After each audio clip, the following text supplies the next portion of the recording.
장관은 원래 할 수 있다라는 게 추 장관과 법무부의 논리였다면 범여권에서는 또 다른 논리도 내세우고 있습니다. 윤 총장 징계위에 징계위원장이었던 정한중 전 징계위원장은 이렇게 얘기했습니다.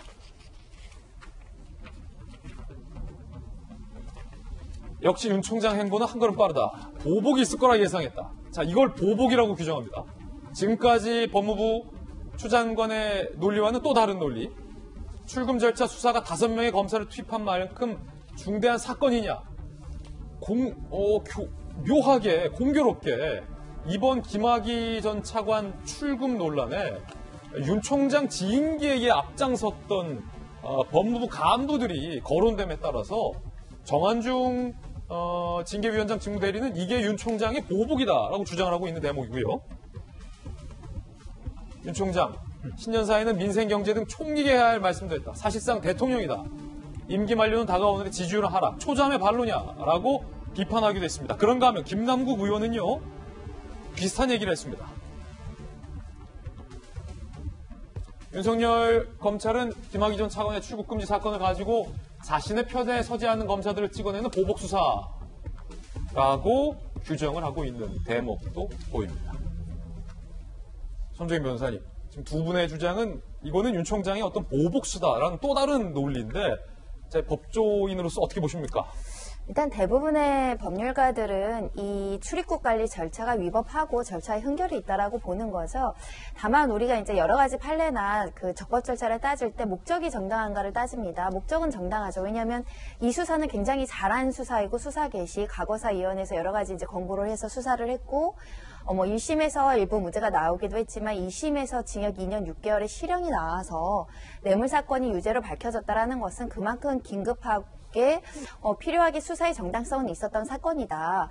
그리고 만약에 이게 중대한 사건이 되려면 수사 절차가 위법해서 이 유무죄를 다투는 대법원에 유무죄에 영향을 미칠 정도로 위법 수집 증거 배제 원칙이라는 게 있지 않습니까? 수사기관이 위법하게 증거를 수집하거나 신변 조치를 했을 경우에는 무죄가 선고될 수도 있거든요. 근데 이 사건은 수사 과정에서의 위법이 아니기 때문에 실제로 판결에는 영향을 미칠 가능성이 매우 낮습니다. 왜냐하면 수사의 주체들이 불법으로 출국 금지를 한 것이 아니고 출국 금지 조치는 법무부의 어떤 업무이기 때문에 법무부가 절차의 흔결이 있었다. 이걸 분리해서 볼 필요가 있는 것이고, 그래서 법무부도 지나치게 이게 너무 적법하다.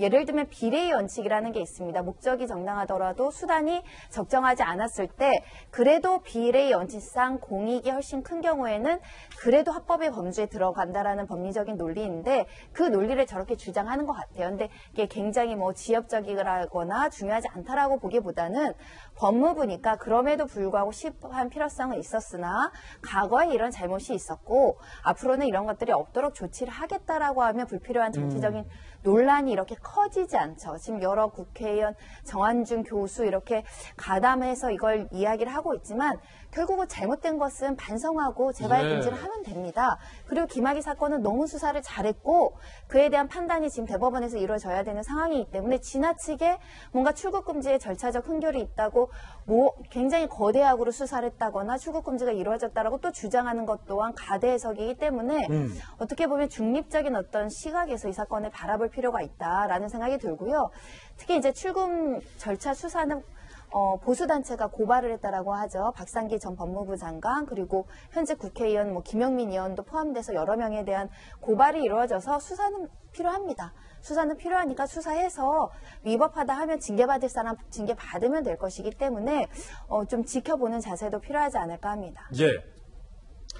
근데 맞아요. 이렇게 막 일을 키우고 있다는 느낌이 들고 법무부에서. 근데 저는 손재희 변호사님 이게 약간 다른 게 있습니다. 김학의 씨가 지금 2심에서까지 유죄를 받고 있는 것은 애초에 법무부 과거사위에서 들여다봤던 그 성문제라든지 윤준청 씨로부터의 접대가 아니에요. 이 사람을 이렇게 막 처벌해야 된다라고 수사 의뢰를 했는데 그 수사팀에서 말하자면은 이게 윤석열 사단이죠. 특수통들이 그거로는 안 되니까 딴 거를 가지고 와가지고 다른 사람한테 이제 그 말하자면 뇌물 수뢰를 받은 걸 가지고 걸어가지고 지금 유죄를 받아놨거든요. 예. 그래서 이제 그걸 한 또 그 검사가 이제 이 건에 대해 다시 수사를 하게 돼 있어요. 그러니까 이거는 참으로 얽히고 설켜가지고 뭐 김학의 씨 입장에서는 복잡하고 억울한 것도 있고 이 부분에서는 아까 이제 손 변호사님 말씀하신 건 이 사람 결국 유죄 받은 거 아니냐라고 했는데 그거는 과거사 위에서 들여다봤던 거하고 다른 사안이거든요. 그러니까 어떻게 보면은 판도라의 상자가 확 열려가지고 이것저것 다시 다 끄집어내서 이야기를 안 할 수가 없게 된 것 같아요. 예. 자, 별거 아니다 설에 이어서 이건 보복 수사다 설까지 나온 상황입니다. 동아일보는 사설에 이렇게 썼습니다. 동아일보 사설 한 대목 읽어드리고 넘어가겠습니다. 출금이 필요하다고 해서 법 절차를 무시해도 되는 건 아니다. 절차적 정의는 부차적인 것이 아니라 법치주의의 핵심 가치다. 법무부 관계자도 수사의 대상이 될 수 있는 사안에 대해 법무부가 문제없다고 공식 입장을 밝힌 것은 가이드라인으로 받아들여질 수 있다는 점에서 부적절하다. 검찰의 수사를 지켜보자. 라는 동아일보 사설도 소개합니다.